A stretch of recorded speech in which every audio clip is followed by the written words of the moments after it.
So आज मी neuroscience and art of लर्निंगबद्दल बोलणार आहे. सो न्यूरोसायन्स काय आहे आणि आपण कसे शिकतो? ह्या पॉवर पॉइंटमध्ये मी तुम्हाला सांगणार आहे न्यूरोसायन्स नक्की काय आहे? आपलं ब्रेनचं स्ट्रक्चर कसं असतं? 1-2 case studies relating to the structure of our brain आणि मला ते का एकदम फॅसिनेटिंग वाटतात. आपण कसे नवीन कंटेंट लर्न करतो आणि आपण इफेक्टिव्हली लाँग टर्म मेमरी कसं काय हे सगळं जे शिकतो ते स्टोअर करू शकतो. सो फर्स्टली मला तुम्हाला सांगायचं आहे न्यूरोसायन्स हे नक्की काय आहे? मी जेव्हा लोकांना म्हणतो, की मी न्यूरोसायन्स स्टडी करतो, तेव्हा त्यांना लगेचच वाटतं, की "अरे वाह! तो ब्रेनबद्दल स्टडी करतो." पण actually it's much more than that. So neuroscience हे actually it's a science of our nervous system आणि our nervous system is made up of our brain, but also a lot of other parts. So brain आणि spinal cord ही central nervous system करते आणि अजून एक nervous system आहे, जिचं नाव आहे peripheral nervous system, ज्याच्यामध्ये बेसिकली न्यूरॉन्स सगळ्या आपल्या बॉडी थ्रू जातात आणि ते सगळे बॉडी पार्ट्समधनं जे काही आपल्याला सेन्सेस असतात. सो टच कोणी केलं, म्हणजे आपल्याला कोणी हात लावला, का आपण काही ऐकलं, का कुठे काहीतरी गरम लागत असेल, आपल्या हाताला एकदम भाजलं, तर मग तिकडे सगळीकडे आपले न्यूरॉन्स असतात, जे आपल्या ब्रेनला कनेक्टेड असतात आणि आपलं ब्रेन एसेन्शियली ते सगळे सिग्नल्स प्रोसेस करतो आणि आपल्या बॉडीला सांगतो, की ह्या सिग्नलचं काय करायचंय. तर neuroscience is really the study of आपल्या बॉडीमधले कुठले-कुठले कुठनं सिग्नल येतायत आणि ते कसे आपला ब्रेन इंटिग्रेट करतो आणि त्याच्यावरनं कसे डिसिजन्स करतो. तर आजसाठी मी थोडं ब्रेनवरतीच फोकस करणार आहे आणि कारण का that's the most interesting obviously. पण सो तुम्हाला मला थोडंसं स्ट्रक्चर ऑफ द ब्रेनबद्दल सांगायचं आहे. सो आपला ब्रेन ॲक्चुअली 2 हाल्फ्समध्ये डिव्हायडेड असतो आणि एक हाल्फ लेफ्ट साइडला असते, दुसरी हाल्फ राइट साइडला असते. आपलं left side of the brain आपल्या राइट साइड ऑफ द बॉडीला कंट्रोल करतं आणि the right side of the brain आपल्या लेफ्ट साइड ऑफ द बॉडीला कंट्रोल करतं. त्याच्यामध्ये आपल्या हा ब्रेनचा साइड व्ह्यू पाहिला, म्हणजे साइडने पाहिला ब्रेनला, तर मग ब्रेन ॲक्चुअली भरपूर कंपार्टमेंट्समध्ये डिव्हायडेड असतो. सो आता with the use of technology सायंटिस्टने ब्रेनवरती असे रिजन्स मॅप केलेले आहेत, की जे कशाला रिस्पॉन्सिबल असतात. आता एक गोष्ट महत्त्वाची आहे खूप, की this is just a simple map. हा खूप सिंपल मॅप आहे आणि याच्यावरती इतकी इन्फॉर्मेशन अजिबात नाही आहे. पण ॲक्चुअली अजूनही आपल्याला माहिती नाही, की नक्की हे सगळे सेंटर्स, हे सगळे different areas of the brain कसे एकत्र वर्क करतात आणि कसे आपल्या बॉडीला कंट्रोल करतात. आपण ते अजूनही शिकतोय व्हेरी मच. पण बेसिकली काय असतं, तर ही आपली ब्रेनच्या मागची बाजू आहे. ही आपली ब्रेनच्या पुढची बाजू आहे इकडे. हे इकडे खालची बाजू आणि ही वरची बाजू. सो आपण जे काही पाहतो, आपले डोळे इकडे असतात साधारण ब्रेनच्या खाली आणि आपण जे काही पाहतो, ते सिग्नल्स आपल्या डोळ्यांमधनं ह्या मागच्या रिजनमध्ये जातात. जिकडे व्हिजन आपण रिसीव्ह करतो. सो आयजमधनं आपला इनपुट रिसीव्ह करतो आणि इकडे व्हिज्युअल असोसिएशन एरियामध्ये आपण काय पाहतोय नक्की ते सगळं प्रोसेस करतो आणि म्हणजे मग आपल्याला कळतं, की आपल्यासमोर काय आहे, त्याचा अर्थ काय आहे का? कुठला ऑब्जेक्ट आहे का काय? सिमिलरली इकडे साईडला कान असतो आणि कानामधले सिग्नल्स आपल्या हिअरिंगच्या एरियामध्ये जातात आणि आपण ॲक्चुअली रेडिओसारखं लिसन करतो. सो रेडिओला जसे फ्रिक्वेन्सीज वगैरे येतात, तसेच आपल्या कानाला ॲक्चुअली फ्रिक्वेन्सीज वगैरे डिटेक्ट करतो तो आणि ते फ्रिक्वेन्सीज आपल्या ऑडिओ असोसिएशन एरिया म्हणून सेंटरमध्ये तो पाठवतो आणि तिकडे आपला ब्रेन डिकोड करतो ते सगळे सिग्नल्स आणि वर्कआउट करतो, की नक्की काय आपण ऐकतोय, कोण काय बोलतंय, कशाचा आवाज येतोय. सिमिलरली नाकाचे सेन्सेस असतात ते इकडे स्मेल एरियामध्ये जातात. इकडे स्पीच आणि बिट ऑफ मेमरी वगैरे स्टोअर केली जाते. इकडे टेस्ट आणि हा जो पुढचा भाग आहे, तो खूप महत्त्वाचा आहे. कारण का तिकडे आपले सगळे इमोशन्स, आपली पर्सनॅलिटी, आपला ॲटिट्यूड वगैरे सगळं इकडे स्टोअर केलं जातो. That's what makes us unique. ते पण सोडून हे 2 पार्ट्स आहेत इथले, ते पण खूप महत्त्वाचे प्रूव्ह होतात. कारण का ह्या पार्टमध्ये बेसिकली आपले वेगवेगळे सेन्सेस सगळे प्रोसेस केले जातात आणि स्टोअर केली जाते इन्फॉर्मेशन सेन्सेसची. आणि इकडे मोटर कोर्टेक्स म्हणून हा जो छोटासा भाग आहे मेंदूचा, त्याच्यामध्ये आपले सगळे मूव्हमेंट्स कंट्रोल केले जातात. सो एवढ्याशा पार्टमध्ये आपला हात कसा हाताबरोबर काय करायचं, पायाबरोबर काय करायचं, कसं हालायचं, ती इन्फॉर्मेशन सगळी इथनं जाते.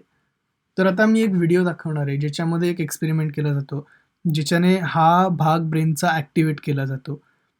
हा भाग त्याच्यामुळे दिसतं त्या बाईला ज्याला ॲक्टिव्हेट करतायत, च्या आधी हात हालायला लागतो आणि मग नंतर शोल्डर, पाय, मग दुसऱ्या पायावरती जातो, दुसरा शोल्डर, एल्बो, हात असे ॲक्टिव्हेट केले जातात. तर तो व्हिडिओ बघू. Now what we're going to do is move that magnetic coil over the span of my motor cortex from one side all the way over to the next.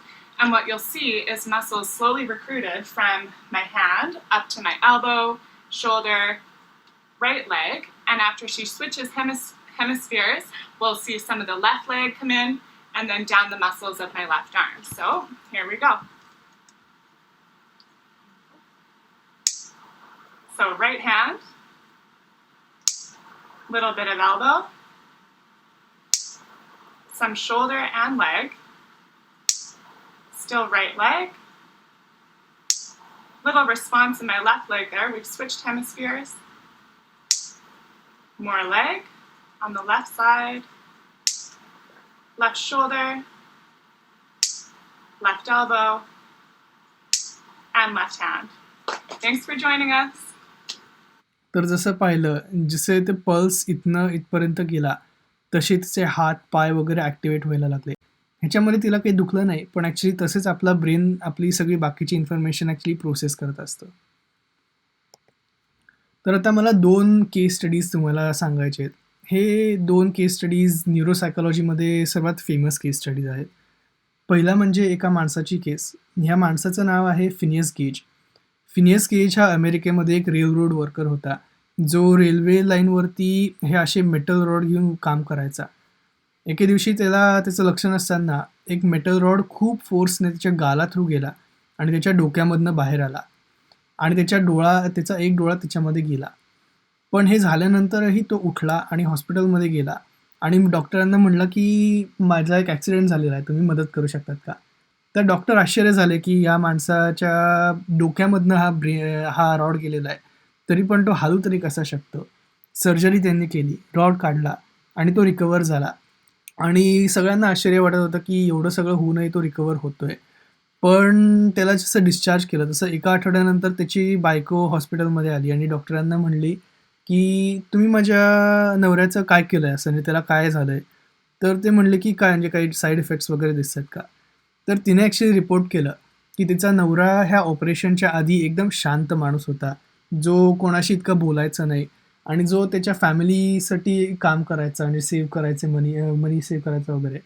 तर operation झाल्यानंतर तो जेव्हापासून घरी आलेला आहे, तेव्हापासून तो लोकांशी एकदम जोरजोरात बोलतो. नंतर तो पार्टीजला वगैरे जातो. तो ॲक्च्युअली गॅम्बलिंगला ॲडिक्ट झालेला होता. तर असं का होतंय? म्हणजे तो एकदमच चेंज झालेला आहे. तर जेव्हा सायंटिस्टने ह्याच्यामध्ये पाहिलं, तेव्हा त्यांना कळलं, की हा ॲक्च्युअली रिजन आहे हा ब्रेनचा, तो आपल्या पर्सनॅलिटीसाठी रिस्पॉन्सिबल असतो. सो असे टेक्निक्स यूज करून ते मॅप करायला लागले, की आपल्या ब्रेनमधला एरिया कशाला रिस्पॉन्सिबल असतो.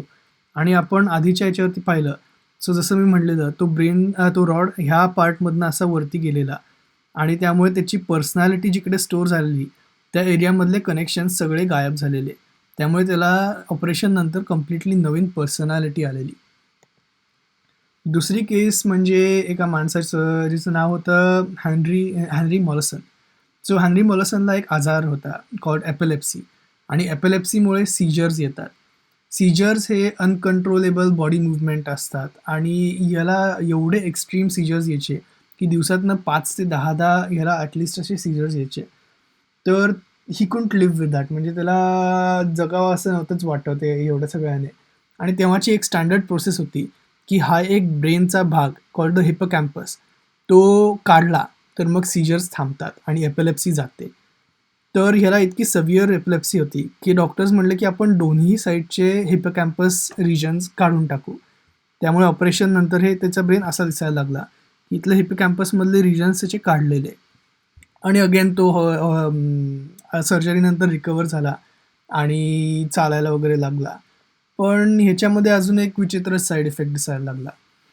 तो साईड इफेक्ट होता, की त्याला खूप पूर्वीचे मेमरीज आठवायचे. त्याने आधी काय लर्न केलंय, म्हणजे त्याचं नाव काय आहे, त्याच्या बायकोचं नाव काय आहे, तो कुठे राहतो वगैरे ते त्याला आठवायचं. पण तो नवीन मेमरीज फॉर्मच नव्हता करू शकत. तो काही नवीन असं लर्नच नव्हता करू शकत. म्हणजे त्याची बायको म्हणायला लागली, की जरी ती आता त्याने पाणी द्यायला विचारलं तिला, तर ती पाणी आणायला गेली. ती पुन्हा आल्यावरती त्याला हेच आठवायचं, की त्याने त्याच्या बायकोला बरेच वर्ष पाहिलं नाहीये. त्यामुळे तो तिला म्हणायचा, की "मी तुला किती दिवसात म्हणजे किती वेळात पाहिलं नाहीये, तू कशी आहेस? कुठे होतीस?" वगैरे. आणि तो एकाच टाईममध्ये स्टक झालेला, की त्या टाईमच्या व्यतिरिक्त त्याला काही विचारच करता नव्हता येत. कारण का त्याला नवीन हे विचार प्रोसेस नव्हते करता येत आणि नवीन विचार स्टोअर नव्हते करता येत मेनली. त्याच्यामुळे सायंटिस्टला कळलं, की हा हिप्पोकॅम्पस हा जो एरिया आहे, तो आपल्याला नवीन मेमरीज फॉर्म करायला किंवा नवीन गोष्टी लर्न करायला एकदम इम्पॉर्टंट असतो. त्याच्याशिवाय आपण काही नवीन गोष्टी लर्न करू नाही शकत. तर त्याच्यामध्ये मला अजूनही तुम्हाला सांगायचं आहे हिप्पोकॅम्पसबद्दल. आता टेक्नॉलॉजी थ्रू सायंटिस्टने भरपूर त्याचे फंक्शन्स वगैरे वर्कआउट केलेले आहेत आणि कसं आपला ब्रेन वर्क होतं ते सगळं वर्कआउट केलेलं आहे. त्याच्यामध्ये आपल्याला आता हे कळतं. सो आपण जर नवीन मेमरी लर्न करायचा प्रयत्न करत असाल किंवा नवीन इव्हेंट होतोय ते आपल्याला शिकायचं आहे. तर मग ह्या डायग्राममध्ये हे जे रेड डॉट्स इकडे दिसत आहेत, ते they represent visual information. So आपण काय बघतोय ते. Blue dots represent audial information. So आपण काय ऐकतोय ते. आणि ग्रीन डॉट्स रिप्रेझेंट काय घडतंय, आत्ताचे सिच्युएशनल इन्फॉर्मेशन. सो आत्ता जे काय घडतंय ते. अशी इन्फॉर्मेशन आपल्या डोळ्यातनं आणि कानातनं वगैरे आली, तर मग ती आधी हिप्पोकॅम्पसला जाते आणि मग आपला हिप्पोकॅम्पस ॲक्चुअली ती इन्फॉर्मेशन डिस्ट्रीब्यूट करतं. सो आधी आपण जसं बोललो तसं व्हिज्युअल इन्फॉर्मेशन आहे जी डोळ्यामधनं येते, ती स्ट्रेट डोक्याच्या मागे जाते आणि तिकडे प्रोसेस होऊन तिकडे स्टोअर होते. त्याच्यानंतर जी इन्फॉर्मेशन कानातनं येते, ती साईडच्या पार्टमध्ये ब्रेनमध्ये जाते, तिकडे प्रोसेस होते आणि तिकडे स्टोअर होते. आणि जे काही घडतंय, जे सिच्युएशनल आपलं असतं, ते थोडे वरती जातं आणि तिकडे स्टोअर होतं. पण ह्याच्यामध्ये हे सगळं आता शॉर्ट टर्म मेमरी म्हणून स्टोअर होतात. म्हणजे आपल्याला हे काही मिनिटं, तास किंवा रेअरली 1-2 दिवस फक्त आठवतात आणि नंतर आपण याचं विसरून जातो. त्याला म्हणतात शॉर्ट टर्म मेमरी. आणि ते असे वर्क होते, की आपण जेव्हा लक्षात ठेवायचा प्रयत्न करतो, म्हणजे आपण आता जर आपल्याला म्हणजे नवीन काहीतरी बघितलं आणि ते आपण शिकलो, शॉर्ट टर्म मेमरीमध्ये सेव्हड असेल, तर मग आपण विचारलं स्वतःला, की मी काय पाहिलेलं? तर मग तो प्रश्न हिप्पोकॅम्पसला जातो. हिप्पोकॅम्पस मग आपल्या मागच्या पार्ट ऑफ द ब्रेनला विचारलं, की "तू त्या वेळेस काय पाहिलेलं? मी तुझ्याकडे इन्फॉर्मेशन स्टोअर केली आहे." तर मग हिप्पोकॅम्पस ती इन्फॉर्मेशन आय मीन मागचा पार्ट ब्रेनचा ती इन्फॉर्मेशन आपल्या हिप्पोकॅम्पसला सेंड करते. पण तेवढंच नाही तर आपल्याला आपण काय ऐकलेलं ती पण इन्फॉर्मेशन सेंड केली जाते आणि काय घडत होतं ती पण इन्फॉर्मेशन सेंड केली जाते. त्यामुळे आपण सगळे एकत्र लक्षात ठेवतो. आणि याचं सोपं एक्झाम्पल म्हणजे आता तुम्ही जर डोळे बंद केले आणि विचार करायचा प्रयत्न केला, की काल तुमचा सर्वात हॅपिएस्ट मोमेंट काय होता किंवा काल काय एकदम असं युनिक थिंग घडलं आणि तुम्हाला तो मोमेंट आठवताना फक्त काय बघत होते तेच नाही आठवणार. पण म्हणजे काय घडलं तेच नाही आठवणार, पण तुम्ही काय बघत होते, कोण तिकडे होतं, कोण काय म्हणत होतं, तुम्हाला कसं वाटत होतं, काय स्मेल काय होता, ते सगळे तुम्हाला एकाच टाईमला लक्षात येईल. कारण का एक जरी इन्फॉर्मेशन तुम्ही थिंक करायचा प्रयत्न केला, तरी पण ही सगळी इन्फॉर्मेशन एकदम येते. पण आता प्रॉब्लेम येतो जेव्हा आपल्याला लाँग टर्म मेमरीमध्ये स्टोअर करायचं असतं. सो ऑफन स्पेशली मुलं शाळेत वगैरे जातात, तेव्हा आपण लाँग टर्म मेमरीमध्ये स्टोअर करायचा प्रयत्न करतो किंवा अगदी कोणी पण असं म्हणजे पुस्तक रीड केलं किंवा न्यूजपेपर रीड केला आणि आपल्याला लाँग टर्म मेमरीमध्ये स्टोअर करायचं आहे म्हणजे नंतर काही दिवसांनी का काही महिन्यांनी का वर्षांनी पण लक्षात राहील असं. तर मग त्याचं काय होतं? तर ॲक्चुअली ही प्रोसेस खूप इनएफिशियंट आहे. शॉर्ट टर्म मेमरीची प्रोसेस लाँग टर्मसाठी यूज करायला खूप इनएफिशियंट आहे. कारण का याला खूप सिग्नल्स पाठवायला लागतात. त्यामुळे जर आपल्या हिप्पोकॅम्पसला कळलं, की ही इन्फॉर्मेशन महत्त्वाची आहे, तर तो काय करतो, त्या इन्फॉर्मेशनमध्येच एक सर्किट बनवतो आणि मग तो हिप्पोकॅम्पसच्या सेपरेट होतो ते सर्किट. म्हणजे मग आपण जर लक्षात ठेवायचा प्रयत्न केला, की मी काय बघितलेलं, तेव्हा सगळी इन्फॉर्मेशन आपल्याला एकदम लगेचच कळते. फॉर एक्झाम्पल मी तुम्हाला विचारलं, की माझं नाव काय आहे? तर मग तुम्ही लगेचच म्हणाल, की पार्थ. ते तुम्हाला माहिती आहे कारण का बेसिकली तुम्ही ही प्रोसेस खूपदा अशी एक्सपिरियन्स केली आहे. सो मी पार्थ आहे, म्हणजे मी कोण आहे असं विचारल्यावरती तुमच्या हिप्पोकॅम्पसने ऑलरेडी मी पार्थ आहे ही अशी मेमरी रिकॉल भरपूरदा केलेला आहे. आणि त्यामुळे आपल्या हिपोकॅम्पसला माहिती आहे की ही मेमरी इम्पॉर्टंट आहे, मला नंतर लागणार आहे ही मेमरी. त्यामुळे एक सर्किट बनवलं आहे. त्यामुळे आता तुम्हाला विचारलं गेलं की मी कोण आहे, तर मग ह्या सर्किटमधनं लगेचच तुम्हाला रिस्पॉन्स येतो की मी पार्थ आहे. अशी आपली लाँग टर्म मेमरी बनते. पण एक महत्त्वाचं अजून एक लक्षात ठेवायला पाहिजे, की ही लाँग टर्म मेमरी पण ही लाँग टर्म मेमरी आहे. पर्मनंट मेमरी नाही आहे. सो ओव्हर टाईम आपण तरी पण ती विसरू शकतो. आणि टू रिड्यूस दॅट सायंटिस्टने एक कर्व्ह बनवला आहे, कॉल्ड द फॉरगेटिंग कर्व्ह. हा बेसिकली सांगतो की आपण जर एक नवीन गोष्ट लर्न केली इकडे, तर मग आपण 3 दिवसामध्ये 40% त्याचं विसरलं जातं आपली ती इन्फॉर्मेशन. आणि ती जर आपल्या लाँग टर्म मेमरीमध्ये अजूनही ठेवायची असेल भरपूर वेळ, तर आपण साधारण 1 दिवसाने पुन्हा त्या इन्फॉर्मेशनबद्दल साधा विचार करायला पाहिजे. आपण स्वतःला विचारलं पाहिजे की मी काय रीड केलेलं, का मी काय शिकलेलो, का मी काय पाहिलेलं, असं. आणि हेच आपण नंतर मग हे असं शिकलो, की मग फॉरगेट करायला इवन हार्डर होतं. सो आपण इवन स्लोली फॉरगेट करतो नंतर. आणि त्यामुळे 3 दिवसांनंतर आपण विचारू शकतो पुन्हा आपल्या स्वतःला, की काय घडलेलं तेव्हा, मी काय करत होतो, का मी कुठे होतो वगैरे. असं केल्यामुळे मेमरी पुन्हा-पुन्हा रिकन्सॉलिडेट होते आपल्या मनात आणि आपल्या मनामध्ये लाँग टर्म मेमरीमध्ये ही जास्त वेळ स्टोअर केली गेली जाते. आता माझ्या रिसर्चप्रमाणे मी तरी असं शिकलेलो आहे, की साधारण 7 to 8दा असे केले रिकॉल, तर असे रिव्ह्यू केले मेमरीचे, तर मग आपल्याला ती मेमरी काही वर्ष वगैरे अशी आठवू शकतो. म्हणजे तुम्ही आता माझं नाव पार्थ आहे हे 7 का 8दा तरी ऐकलेलं आहे ऑलरेडी. त्यामुळे तुम्ही वर्षानुवर्ष लक्षात ठेवू शकतात, की माझं नाव पार्थ आहे. अजून एक इम्पॉर्टंट गोष्ट म्हणजे ही जी प्रोसेस आहे शॉर्ट टर्म मेमरीपासून लाँग टर्म मेमरीला जायला काही इम्पॉर्टंट गोष्टी करायला लागतात. सो ही for the hippocampus to know की ही इन्फॉर्मेशन इम्पॉर्टंट आहे. आपल्याला आधी हिपोकॅम्पसला सांगायला लागतं की ही इन्फॉर्मेशन इम्पॉर्टंट आहे. आणि आपण हे करतो सो हे करायला बेसिकली आपण स्वतःला सारखे-सारखे प्रश्न विचारायला लागतात, की काय केलेलं वगैरे. त्या ज्या दिवशी आपण जे नवीन शिकतो, त्याच दिवशी 3-4दा विचारायचं, की मी काय शिकलेलो? काय वाचलेलं? काय नाव होतं त्याचं का काय जे काय असेल ते. त्यामुळे हिपोकॅम्पसला कळतं की ही इन्फॉर्मेशन महत्त्वाची आहे. आणि मग तुम्ही जेव्हा झोपतात, तेव्हा ॲक्चुअली झोपेमध्ये ही जी प्रोसेस असते, ही लाँग टर्म मेमरीमध्ये सर्किट बनवले जातात. त्यामुळे म्हणतात की झोप खूप महत्त्वाची असते. स्पेशली तुम्ही जर काही लर्न करायचा प्रयत्न करत असाल आणि शाळेत वगैरे असाल, जेव्हा तुम्हाला एक्झामला भरपूर काही माहिती पाहिजे, तेव्हा तुम्ही जे काही लर्न कराल, त्या दिवसानंतर तुम्ही झोपलेलं इम्पॉर्टंट पाहिजे. आणि मग over time at increasing intervals तुम्हाला स्वतःला इन्फॉर्मेशनची रिकॉल करायला पाहिजे, म्हणजे विचारायला पाहिजे की मी काय शिकलेलो वगैरे. सो टू समराईज, आपल्या लाँग टर्म मेमरीला इफेक्टिव्हली यूज करायला आपण जेव्हा काहीतरी लर्न करू, तेव्हा आपल्याला विचारायला लागतं, ॲक्टिव्हली विचारायला लागतं, की मी काय लर्न केलंय वगैरे त्या सेम दिवशी 3-4दा तरी. आणि तसं केल्यावरती आपल्या हिपोकॅम्पसला कळेल, की ही इन्फॉर्मेशन इम्पॉर्टंट आहे. मग तुम्हाला झोपायला लागतं so that information gets transferred from short term memory to long term memory. आणि मग ती इन्फॉर्मेशन ट्रान्सफर झाली, की आणि ह्या प्रोसेसमध्ये जरी तुम्हाला लक्षात नसेल राहत काही, म्हणजे तुम्ही जेव्हा विचारत असाल स्वतःला, की काय केलं वगैरे, लक्षात नसेल राहत तरी पण दॅट्स ओके. कारण का अजूनही हा सर्किट स्ट्रॉंगर होतोय. त्यामुळे अजूनही it's not at its strongest point. So अजूनही त्याला टाईम द्यायला लागतो. आणि ॲज यू डू दॅट, जसा टाईम द्याल आणि जसे पुन्हा-पुन्हा तुम्ही स्वतःला प्रश्न विचाराल त्या टॉपिकबद्दल, तसं तुमच्या लाँग टर्म मेमरीमध्ये तो स्टोअर केला जाईल आणि मग तुम्हाला भरपूर वेळ ते आठवलं जाईल. Thank you.